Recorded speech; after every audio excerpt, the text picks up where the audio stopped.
नमस्कार दोस्तों, आपका स्वागत है अपने YouTube चैनल PFP में। आज हम बात करने वाले हैं NBFC सेक्टर के market leader multi bagger share Bajaj Finance के बारे में। आज हमें शेयर में भारी तेजी देखने को मिली। यहां पर हमें ब्रेकआउट होता हुआ नजर आ रहा है। शेयर पहली बार 5000 के ऊपर गया और 5100 के भी ऊपर स्टॉक ने क्लोजिंग दिखाई है। फ्रेश यहां पर ब्रेकआउट बनता हुआ नजर आता है। तो ऐसी सिचुएशन में इन्वेस्टर्स को क्या करना चाहिए? क्या यहां पर फ्रेश बाय किया जा सकता है क्योंकि टेक्निकली तो ब्रेकआउट हो चुका है, या फिर यहां पर प्रॉफिट बुकिंग के बारे में सोचना चाहिए? उसके बारे में हम बात करेंगे। लेकिन उससे पहले अगर आपने चैनल को सब्सक्राइब नहीं किया है तो प्लीज सब्सक्राइब कीजिए और रेगुलर अपडेट्स पाने के लिए नोटिफिकेशन बेल को प्रेस कीजिए। साथ ही साथ टेलीग्राम चैनल को भी ज्वाइन कीजिए जिसकी लिंक डिस्क्रिप्शन बॉक्स में दी गई है। तो आप देख सकते हैं बजाज फाइनेंस की जो मार्केट कैप है 2,94,000 करोड़ से, और आज इंट्राडे बेसिस पर हमें पहली बार बजाज फाइनेंस की मार्केट कैप 3 लाख करोड़ के ऊपर जाती हुई नजर आई थी, जो कि बजाज फाइनेंस के लिए एक माइलस्टोन है जो इसने कवर किया है, जो कि कंपनी के लिए और शेयर होल्डर्स के लिए बहुत ही अच्छी बात है। लास्ट ट्रेडेड प्राइस है 5,122 रुपीज, जो कि हमें 4.5% ऊपर दिखाई दिया। रिटर्न्स के प्रोफाइल के बारे में बात करें तो एक महीने में स्टॉक 12% ऊपर दिखाई देता है। एक साल के बारे में बात करें तो 21% के पॉजिटिव रिटर्न हमें दिखाई दे रहे हैं। 5 इयर्स लॉन्ग टर्म के बारे में बात करें तो शानदार रिटर्न है। मल्टी बैगर स्टॉक रहा है। 773% के पॉजिटिव रिटर्न स्टॉक ने बनाकर दिए हैं। अगर की मैट्रिक्स के बारे में बात करें तो पीई रेशियो 54.75 है, जबकि सेक्टर का पी रेशियो 28.43 है। तो आप देख पाएंगे सेक्टर के मुकाबले डबल वैल्यूएशन पे मिल रहा है क्योंकि प्रीमियम क्वालिटी का कामकाज भी करता है। प्राइस टू बुक रेशियो 9.09 है, जबकि सेक्टर का प्राइस टू बुक 2.33 है। तो यहां पर भी काफी प्रीमियम वैल्यूएशन पे स्टॉक हमें ट्रेड करता हुआ नजर आता है। जबकि डिविडेंड यील्ड के मामले में ज्यादा डिविडेंड नहीं देता, 0.2% का डिविडेंड यील्ड है, जबकि सेक्टर हमें 0.63% का डिविडेंड देता है। तो ये कंपनी ज्यादातर ग्रोथ पर फोकस करती है, अपनी लोन बुक को बढ़ाने में फोकस करती हुई नजर आती है। कंपनी के प्रोफाइल के बारे में हम सभी को पता है, एक नॉन बैंकिंग फाइनेंस कंपनी यानी कि एनबीएफसी कंपनी है।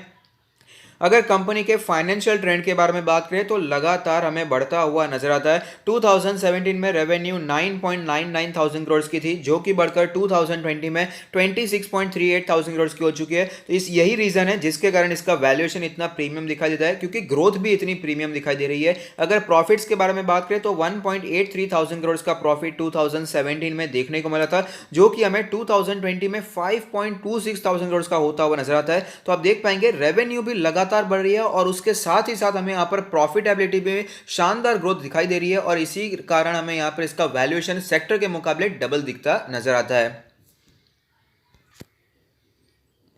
आज के डिलीवरी परसेंटेज के बारे में बात करें तो आप देख पाएंगे 15 दिसंबर को जो डिलीवरी परसेंटेज दिखाई दे रही है वो 20% से भी कम है। तो काफ़ी वीक डिलीवरी हमें यहाँ पर दिखाई देती है। तो अब चलते हैं चार्ट्स पर, वहाँ पर कैसी सिचुएशन बनी हुई है उसके बारे में भी बात कर लेते हैं। तो आप देख सकते हैं मार्केट क्रैश के समय ये स्टॉक हमें 2000 के भी नीचे आता हुआ नजर आया था, लेकिन उसके बाद अच्छी रिकवरी दिखाई दी। स्टॉक ऊपर गया 3000 के ऊपर, 3,500 के आसपास कई बार स्टॉक ने कंसोलिडेशन दिखाया। इसी जोन में हमें स्टॉक कई समय तक ट्रेड करता हुआ नजर आया था, लेकिन उसके बाद भारी तेजी कंटिन्यू रहती हुई नजर आई। पिछले 1-2 महीनों में शानदार तेजी दिखाई दी है। 3,500 के लेवल से स्टॉक हमें ऊपर जाकर 5000 तक जाता हुआ नजर आता है। पुराना जो रेजिस्टेंस बना हुआ था वो 5000 के नीचे था।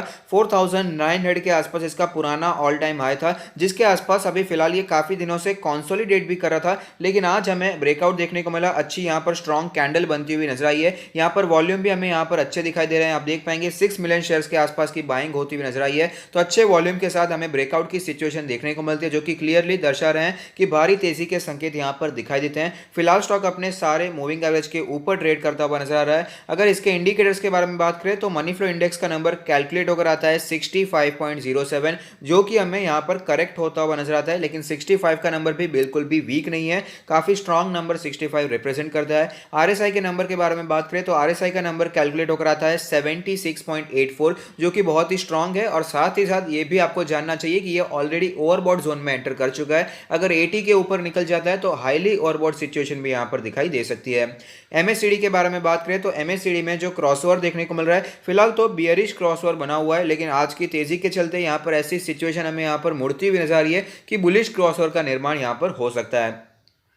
बॉलिंजर बैंड के बारे में बात करें तो आप देख पाएंगे बॉलिंजर बैंड के ऊपर निकल चुका है। बॉलिंजर बैंड का अपर बैंड है 5075 का लेवल, मीडियन है 4800 का लेवल और लोअर बैंड है 4528 के आसपास का लेवल। पिवट पॉइंट्स के बारे में बात करें तो पहला पिवट पॉइंट है 4381। पहला रेजिस्टेंस का जो लेवल हमें यहाँ पर दिखाई दे रहा है वो 5500 का लेवल दिखाई देता है, जो कि एज ए स्ट्रॉन्ग रेजिस्टेंस हमें यहाँ पर दिखाई दे सकता है। उसके नेक्स्ट रेजिस्टेंस के बारे में बात करें तो 6000 के ऊपर दूसरा पिवट रेजिस्टेंस दिखाई दे रहा है। सपोर्ट्स के बारे में बात करें तो 3800 का पिवट सपोर्ट दिखाई देता है, लेकिन फिलहाल जो टेक्निकल्स दिखाई दे रहे हैं इसके हिसाब से स्टॉक हमें वापस इतना नीचे आता हुआ नजर आएगा, उसके चांसेस बहुत ही कम दिखाई देते हैं। तो अब चलते हैं इसके ऑल टाइम चार्ट पर, जहां पर एक कैंडल 1 मंथ को रिप्रेजेंट करेंगे, जिससे हमें पता चलेगा स्टॉक ने कैसी मूवमेंट बना कर दी है। तो शानदार स्टॉक रहा है, मल्टी बैगर रिटर्न्स इसने बना कर दिए हैं। 20 मंथ्स के ईएमए के आसपास सपोर्ट लेता है जब भी स्टॉक में हमें गिरावट देखने को मिल जाती है। फिलहाल जो 20 मंथ्स का ईएमए है वो कैलकुलेट होकर आता है 3478 के आसपास का लेवल। ऐसे में इन्वेस्टर्स को क्या करना चाहिए, यहाँ पर ब्रेकआउट तो देखने को मिल चुका है, यहाँ पर अच्छे से स्टॉक हमें ऊपर जाता हुआ नजर आता है। तो पहले जब जब ब्रेकआउट देखने को मिला तब कैसी सिचुएशन हमें देखने को मिली है उसके बारे में एक बार चर्चा कर लेते हैं। तो आप देख पाएंगे यहाँ पर जब पहले 3000 का लेवल जब रेजिस्टेंस की तरह दिखाई दिया था, जब ये लेवल टूट चुका था तो तेजी देखने को मिली, तेजी हमें कंटिन्यू रहती हुई नजर आई थी। लेकिन जब वापस हमें करेक्शन देखने को मिला तो यही 3000 का level as a strong support दिखाई दिया और वापस हमें तेजी कंटिन्यू रहती हुई नजर आई। और आप देख पाएंगे उसके बाद हमें जब ये 3900 के आसपास 3600 के आसपास का लेवल एज ए रेजिस्टेंस दिखाई दिया था, स्टॉक में करेक्शन देखने को मिला और जब यहाँ पर हमें ब्रेकआउट देखने को मिला उसके बाद भी यही level as a strong support हमें दिखाई दिया था और वापस हमें तेजी कंटिन्यू रहती हुई नजर आई। उसके पहले के भी हमें कई एग्जाम्पल्स यहाँ पर मिल जाएंगे, जैसे कि जब 2000 का level as a strong resistance दिखाई दिया था और स्टॉक में करेक्शन देखने को मिला। जब ब्रेकआउट देखने को मिला तो स्टॉक ने इस लेवल को तोड़ दिया और स्टॉक ऊपर जाकर 3000 तक पहुंच चुका था। ब्रेकआउट देने के बाद 50% के शानदार रिटर्न स्टॉक ने बना कर दिए, लेकिन वापस गिरावट आई तो यही लेवल 2000 का level as a strong support दिखाई दिया और वापस यहां पर हमें तेजी कंटिन्यू रहती हुई नजर आई थी। तो बजाज फाइनेंस के चार्ट की हिस्ट्री से हमें यह पता चलता है कि जब भी बजाज फाइनेंस में ब्रेकआउट देखने को मिला है तो तेजी हमें कंटिन्यू रहती हुई नजर आती है और अगर किसी कारणवश बाद में हमें तेजी ठंडी पड़ती हुई नजर आती है और गिरावट शुरू होती हुई नजर आती है तो यही रेजिस्टेंस का लेवल उसके बाद बहुत ही स्ट्रॉन्ग सपोर्ट की तरह दिखाई देता है और वहां पर सपोर्ट लेने के बाद वापस हमें तेजी कंटिन्यू रहती हुई नजर आती है। लेकिन ऑफकोर्स क्रैश का मामला था तो यहां पर ये सारे सपोर्ट्स टूट चुके थे, ये हमें पता होना चाहिए। अगर क्रैश वापस होता है तो ऑफ कोर्स यहां पर ये सारे सपोर्ट्स भी हमें टूटते हुए नजर आ सकते हैं, लेकिन हमने देखा कि कई बार स्ट्रॉन्ग सपोर्ट की तरह अपना पुराना रेजिस्टेंस ही बजाज फाइनेंस बना लेता है। तो ये काफी इंटरेस्टिंग बात है और इसके चलते हम यहां पर बाइंग करने के बारे में सोच सकते हैं। तो जो लोग यहां पर ऑलरेडी इन्वेस्टेड हैं, लॉन्ग टर्म के लिए लिया है तो प्लीज कंटिन्यू होल्डिंग कीजिए और अगर आपने शॉर्ट टर्म के लिए लिया है तो भी मेरा मानना है अब फिलहाल कंटिन्यू होल्डिंग किया जा सकता है। यहां पर ब्रेकआउट देखने को मिला है तो चांसेस है कि ये तेजी हमें कंटिन्यू रहती हुई नजर आ सकती है और स्टॉक 5500 के लेवल पर 5800 के लेवल पर भी जाता हुआ नजर आ सकता है।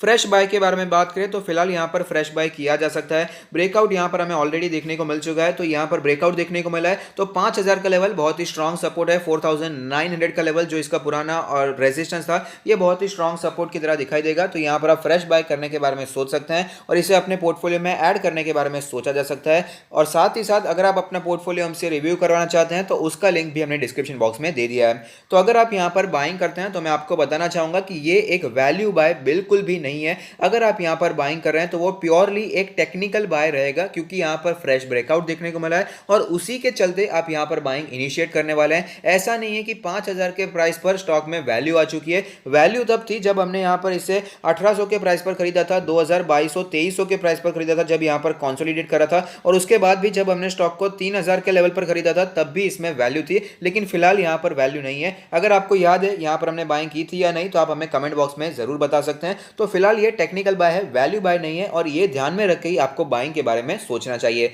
तो अगर आपको ये वीडियो पसंद आता है तो लाइक कीजिए, शेयर कीजिए, कमेंट कीजिए, सब्सक्राइब कीजिए और मुझे मोटिवेट कीजिए। Thank you, stay happy, happy investing.